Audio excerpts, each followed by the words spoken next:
오늘은 은혜를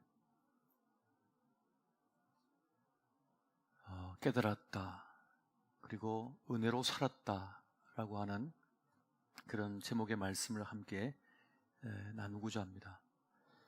한번 따라해 보시죠. 은혜로 살았다. 은혜로 살았다. 은혜로 살으셨습니까? 시간이 흐를수록 모든 것이 내 힘으로만 된 것이 아니다라고 하는 것을 깨닫고 있습니다. 은혜로 살았구나, 은혜로 사는구나 하는 그런 생각을 가지게 됩니다.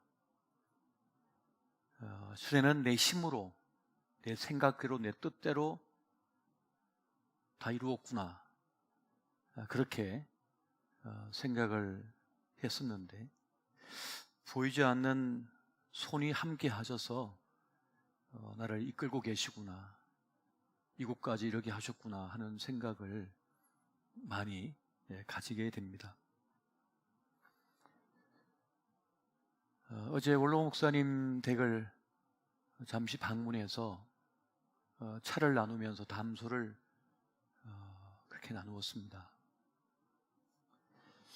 그러다가 목사님 댁에서 기르시는 진돗개 덕구에 대한 이야기를 들었습니다. 마음껏 뛰놀도록 줄을 풀어주고 두었더니 마당을 한참 뛰어놀다가 집 밖으로 나가버렸더래요.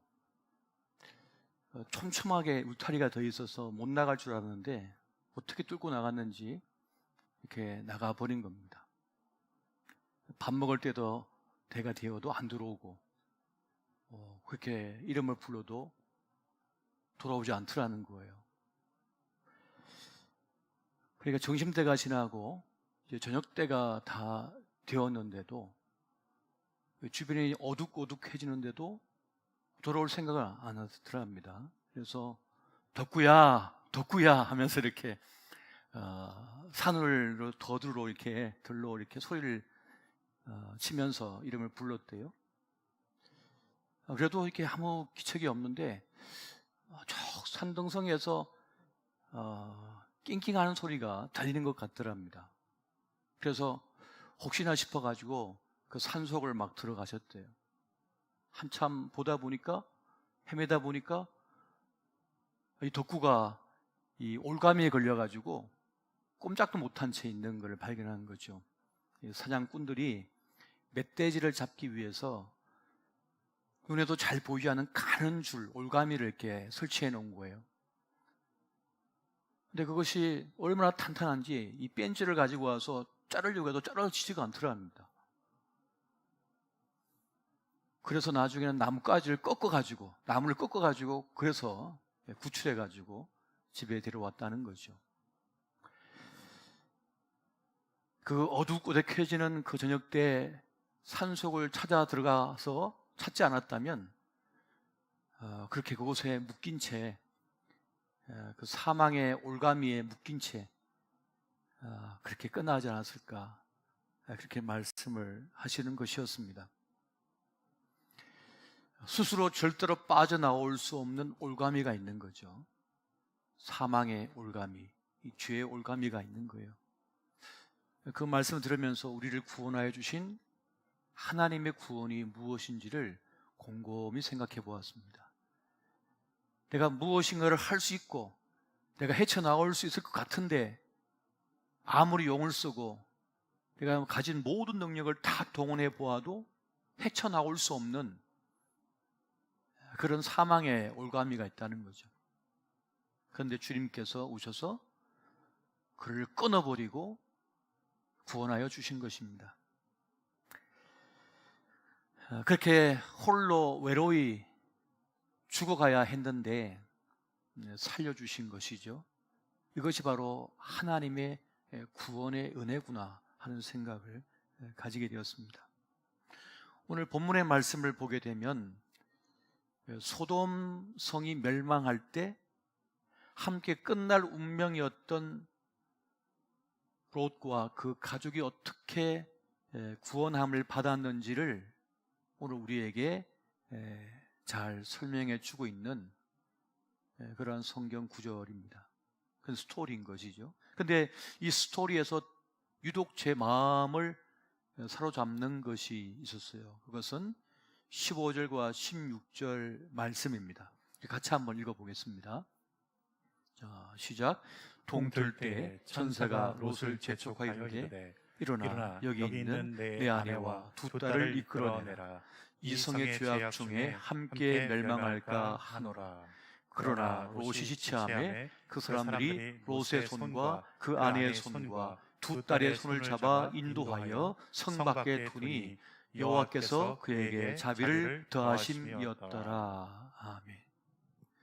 소돔이 지금 멸망한다고 분명히 알려주었음에도 불구하고 롯과 그 아내와 딸들은 빠져나올 생각이 없습니다. 스스로 그것을 버려두고 나올 마음이, 의지가 없는 거예요. 그래서 천사들이 재촉을 하고 또 재촉을 하고 그래도 안 되니까 손을 잡아가지고 끌어가지고 성 밖으로 내놓은 겁니다. 스스로 알아서 나온 게 아니에요. 전적인 은혜로서 그들은 그 성을 탈출할 수 있었던 것입니다. 여호와께서 그에게 자비를, 은혜를 더하심이었더라라고 말씀해 주고 있습니다. 그리고 그것은 또한 아브라함의 간절한 기도 때문이었습니다. 창세기 19장 29절에 보니까 하나님이 그 지역의 성을 멸하실 때, 곧 롯이 거주하는 성을 엎으실 때에 하나님이 아브라함을 생각하사 롯을 그 엎으시는 중에서 내보내셨더라 라고 말씀하고 있습니다. 아브라함의 간절한 구함, 기도 때문에 주님은 더 큰 은혜를 롯에게 베푸셨던 것이죠. 그냥 요나서에 나오는 것처럼, 그냥 니느웨성처럼 그냥 한 번만 외치면 그만 해도 되는 것이었어요, 사실. 근데 굳이 몇 번 재촉을 하고 계속 꾸짖도 재촉하고 두 손을 잡아가지고 끌어가지고 내놓으셨느냐? 아브라함의 간절한 구함, 그것을 기억하셨다는 것이죠. 근데 여러분, 롯과 그 가족들이 지체하였던 이유가 무엇일까요? 그리고 롯의 아내가 왜 도망치다가 돌아봐서 소금기둥이 되었습니까? 그 이유는 무엇입니까? 그 소돔에 있는 것을 내 인생의 보물로 삼았기 때문입니다.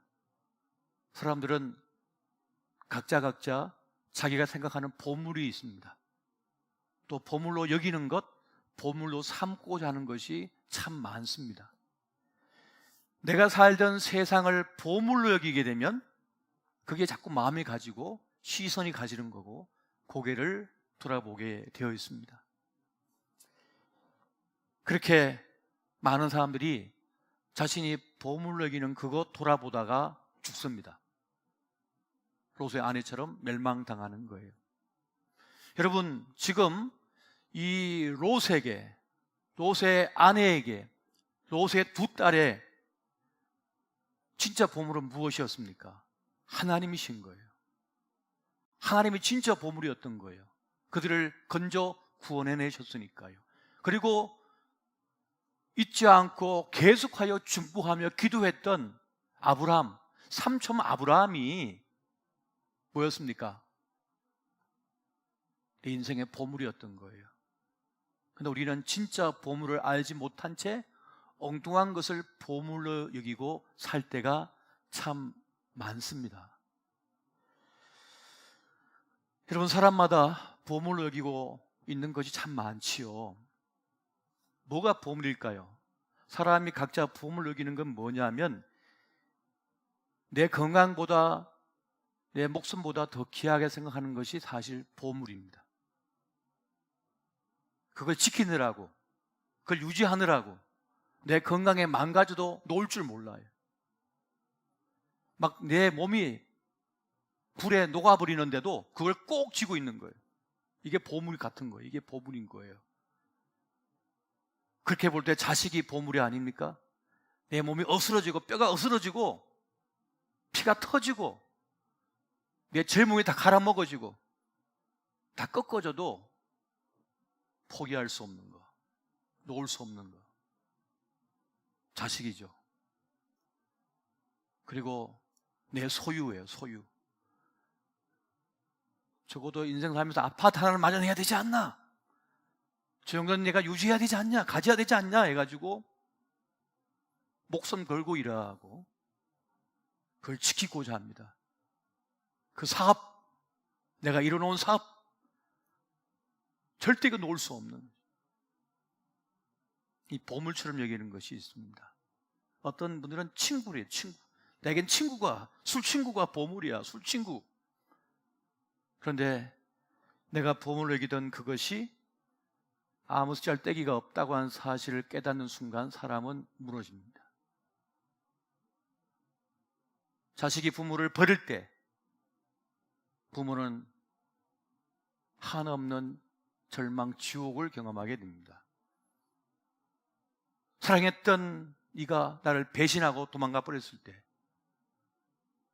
죽고 싶을 만큼 지옥을 경험하게 되죠. 왜? 보물로 여겼으니까. 평생에 죽마하고 그랬는데 사기치고 도망가 버렸네요. 그렇게 믿었는데.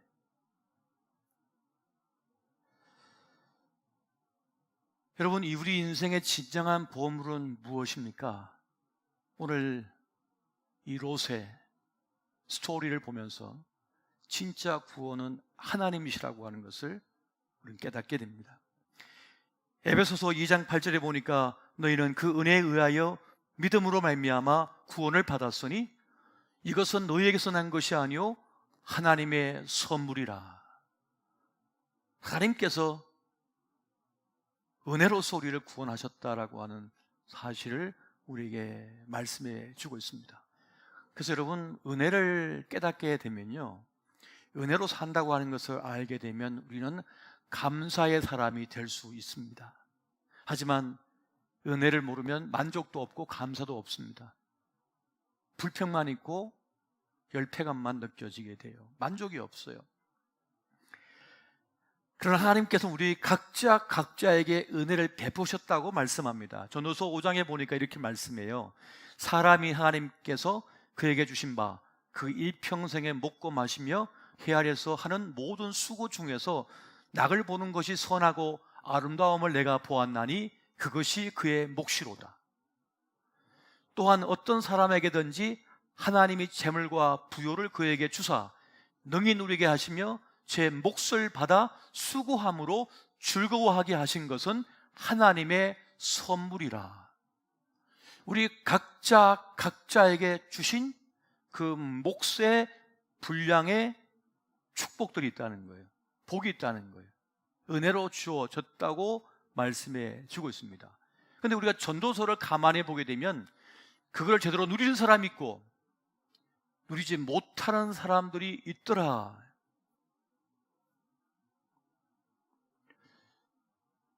그것이 바로 인생 경영인 것이죠. 자기 인생의 텃밭을 제대로 가꾸는 사람이 있느냐 없느냐예요. 인생의 전반부에는 망쳤어요. 농사를. 근데 인생 농사 망쳤네. 그런데 정신 바짝 차리고 인생의 후반전에 회복한 사람이 있어요. 깨닫고 회개하고 다시 마음을 다잡고 그렇게 믿음으로써 일어나는 사람들이 있는 거죠. 많은 경우는 욕심을 부리는 것을 많이 보게 됩니다. 우리가 잘 알고 있는 사울 왕은 하나님께서 그에게 은혜를 부어주셔가지고 그 젊은 나이에 왕이 되었잖아요. 이스라엘의 왕이 되었습니다. 그런데 그것에 만족을 하지 못했어요. 그러니까 감사가 없는 것이죠. 그러니까는 더 욕심을 내기 시작해요. 사울은 천천히요 다윗은 만만히로다. 사울 왕은 다윗이 받는 칭송까지도 욕심을 냈습니다. 내가 주인공이 돼야 되는데, 내가 스타가 돼야 되는데 다윗이 칭송을 받네? 용납할 수 없습니다. 나만이 인생의 주인공이 돼야 돼. 근데 다윗의 목까지 가로채려고 해요. 나중에는 하나님의 목까지 가로챕니다. 전쟁에 승리한 이후에 하나님을 경배하는 기념비를 세운 게 아니라 자기를 높이는 기념비를 세우기 시작해요. 그리고 선지자가 와서 이를 위한 얘기를 전해줘도 그 말대로 순종하지 않고 자기 뜻대로 일을 진행해 버립니다. 왜요? 하나님의 말씀보다 자기의 말이 더 권위 있게 비치려고. 백성들이 선지자가 알려준 하나님의 말씀보다 왕인 자기 말을 더 권위 있게 듣게 하고 싶었어. 나는 선지자보다 높아, 난 더 대단한 사람이야 라고 하는 욕심, 그런 자만이 그를 사로잡아 버렸습니다. 그러니 이 다윗이 계속해서 승승장구하니까 용납할 수 없는 거죠. 시기와 질투에 사로잡혀 버렸습니다. 그래서 결국 그는 망하는 인생이 되고 말았던 것이죠. 여러분, 모든 사람의 사랑을 독점하려고 하지 마십시오. 하나님의 은혜도 다 독점하려고 하지 마십시오. 하나님의 은혜는 우리 각자에게 주신 은혜가 있는 거예요. 나만이 주인공이고 내 말만 다 사람들이 다 들어야 된다. 자만이죠. 욕심인 거예요. 그거는 각자 주신 하나님의 은혜가 있는 겁니다. 나도 사랑받으면 이 사람도 사랑받아야 되는 거고요. 내가 주목받으면 저 사람도 주목을 받아야 되는 거예요. 지금 하늘에 여러분 빛을 보십시오. 모두가 공평하게 내려쬐고 있잖아요. 그 비도 악인이나 선인이나 모두에게 비가 동일하게 내려주잖아요. 이것이 하나님의 은혜이거든요. 그렇게 은혜가 여러분 분량이 있음을 우리는 알아야 됩니다. 하나님은 다 주시지 않거든요. 다 주지 않으십니다. 내게 맞는 것만 주셔요. 내게 맞는 것만. 사람마다 자기 분량이 있는데 그것을 만족할 수 있어야 됩니다. 어떻게? 은혜로 알 때만 만족할 수 있어요. 그것이 하나님의 은혜구나 하는 것을 알 때만 만족할 수 있고 감사할 수가 있습니다. 19세기 런던에 마이어라고 하는 목사님이 계셔요. F.B. 마이어라고 하는 목사님이 있는데 이분이 우리 신학교 때 참 그분 책을 많이 읽고 배웠던 분인데, 이분이 하신 말 중에 유명한 그런 말이 있어요. 인생의 비극은 응답되지 않는 기도가 아니라 드려지지 않는 기도이다. 이게 바로 기도의 비극이라는 거죠. 그런데 이분이 인품도 훌륭하고 설교도 참 잘하셨는데 누구가 와서 그런 말을 하는 거예요. 목사님, 우리 교회에 그렇게 많이 몰려오던 사람들이 다른 교회로 갑니다. 어디요? 스펄전이라고 하는 젊은 목사가 나타났는데 그곳에 사람들이 막 몰려갑니다. 그랬더니 이 마이어 목사님이 그래요? 스펄전의 설교가 들려지는 사람은 그럼 그쪽으로 가면 되고 내 설교가 들려지는 사람은 우리 교회에 오면 되죠 하면서 그렇게 축복을 했다고 그래요. 결국 마이어 목사의 설교와 가르침이 좋은 사람은 그 교회에 나왔고, 스펄전의 그 역동적인 설교, 그 패기 있는 메시지에 도전받은 사람도 그쪽으로 가고, 하나님께서는 마이어 목사가 쓰시고 스펄전 목사가 쓰는 그런 역사를 행하고 계셨던 것입니다. 그리고 그 외에도 수많은 설교자들이 있었던 거죠. 근데 사단은요, 우리 인간의 야망, 욕심을 부추깁니다. 그래서 이간질을 시켜요. 그래서 어떻게 만들어요? 너 죽고 나 죽자를 만들려고 하는 거예요, 사단은. 이게 사단의 전략이에요. 너 죽고 나 죽자, 같이 죽어버리게 만드는 거죠. 근데 하나님은 이 교회도 살고 저 교회도 살고 같이 살게 하시는 거예요, 하나님께서. 이게 하나님의 방식이란 말이에요. 그렇게 사단은 하나님의 거룩한 역사를 방해하고 해방 놓으려고 합니다. 그래서 여러분, 우리가 하나님의 은혜를 생각할 때 때로는 구지점도 은혜라고 하는 사실을 알아야 됩니다. 한번 따라해 보세요. 구지점도 은혜이다.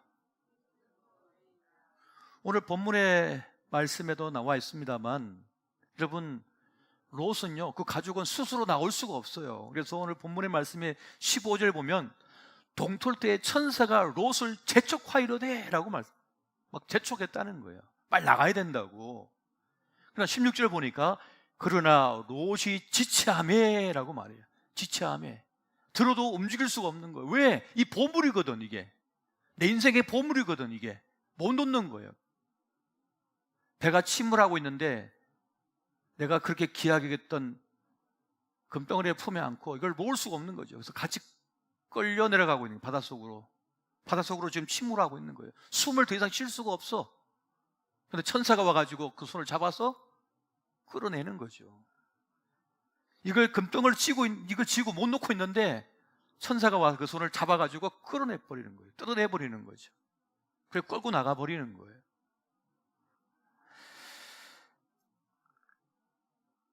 그래서 제가 원문을 이렇게 살펴봤어요. 재촉한다, 그 손을 잡아 끈다, 이건 어떤 의미입니까? 단순히 그냥 손 놔라 이게 아니에요. 그냥 확 잡고 확 끌어당긴 거예요. 그냥 질질 끌고 나가버리는 거예요. 내 이놈 정신 차려 하면서 정신을 번쩍 들게 만들어버리는 거죠. 죽어 이놈아 하면서.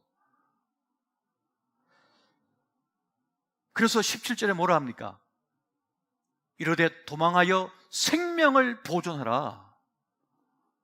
돌아보거나 들에 머물지 말고 산으로 도망하여 멸망함을 면하라. 생명을 보존하라고 강력하게 말씀하시는 거예요. 여러분, 시편 141편 5절에 보니까 의인이 나를 칠지라도 은혜로 여기며 책망할지라도 머리에 기름같이 여겨서 내 머리가 이를 거절하지 아니할지라. 여러분, 지금까지 사시면서 목사님에게 혼나보신 적 몇 번 있으십니까? 다 목사님이 아이고 집사님, 아이고 성도님 막 비시죠. 다 구시점 당해본 적이 몇 번 있어요. 여러분, 혼나보신 적이 있어요? 제대로? 없잖아요. 그래서 때로는 목사님 저를 좀 꾸짖어 주십시오라고 와서 구할 수 있어야 되는 겁니다. 안 그러면 정신을 못 차리거든요. 그냥 하염없이 그냥 흘러가는 거예요. 멈추지도 못한 채. 여러분, 우리 예수님께서 공생의 그 사역을 보면, 우리가 요즘 매일 말씀 묵상을 보면 우리 예수님의 스토리가 계속 나오잖아요. 그럼 주님께서 계속 꾸짖고 계셔요. 계속해서 뭔가 문제를 지적하시고 바꾸기를 원하시는 거예요. 왜 그럴까요? 그냥 내버려두면 되는데 내버려두면 끝나니까 살리시려고, 살 길을 알려주시려고 꾸짖고 계시는 거예요. 계속해서. 애정 없으면 꾸짖지 않죠. 사랑 없으면 그렇게 말씀하지 않으십니다.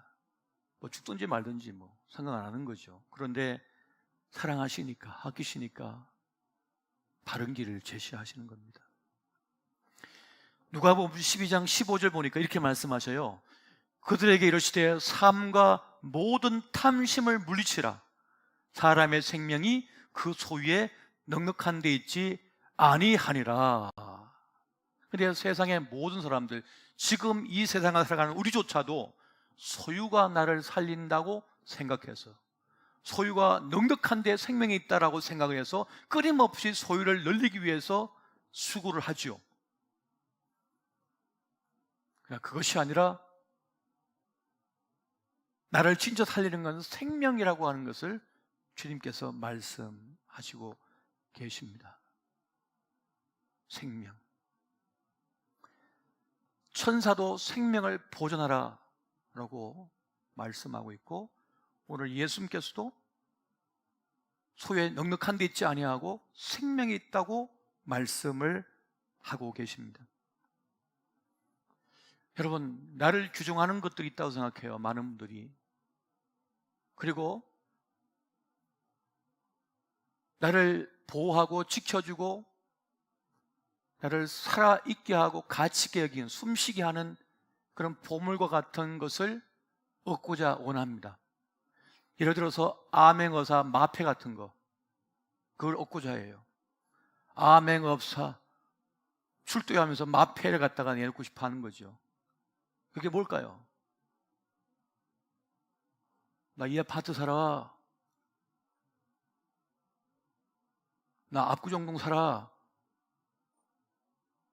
나 이 회사 다닌다. 나 땅 몇 평 갖고 있다. 이게 마패거든요. 근데 여러분, 고학력이든 스펙이든 명예든 인기든 인맥이든 그게 소돔입니다. 주님을 바라보지 못하게 만들고 구원의 소리를 듣지 못하게 만드는 그것이 소돔인 거예요. 그게 우리를 죽여버립니다. 예수님께서는 좁은 문으로 들어가라고 말씀하셨습니다. 좁은 문은요, 다 들어갈 수 없거든요. 이스라엘 백성들은 좁은 문이라고 들었을 때 이미 부자가 바늘구멍 못 들어간다 했을 때 이미 그게 뭘 뜻하는지 대부분 다 알았다고 해요, 당시의 사람들은. 왜냐하면 당시 이스라엘 성문에 큰 문이 있지만 작은 쫑문 같은 게 있었거든요. 그게 바늘구멍이라고 알려진 문이에요. 별칭이죠. 그곳은 진 들고도 들어갈 수 없고 말을 타고 들어갈 수도 없는 구멍과 같은 곳이에요. 문이에요. 무슨 말입니까? 다 내려놔야 된다는 거죠. 다 내려놔야만 들어갈 수 있어요. 내 공로, 내 능력, 내 스펙, 내가 의지했던 모든 건 내려놓고 오직 주님만 의지하여 들어갈 수 있는 좁은 문. 오직 주님의 그 십자가의 공로, 그 은혜로만 살 수 있습니다. 그 은혜로만 살 수 있다는 것이죠. 그런데 사단은 자꾸 공로가 생각나게 만들려고 해요. 공로. 은혜가 아니라 공로로 된다라고 생각하게 만든다는 것입니다. 그래서 공로의식이 있는 교회는 문제가 많은 교회가 될 수밖에 없습니다.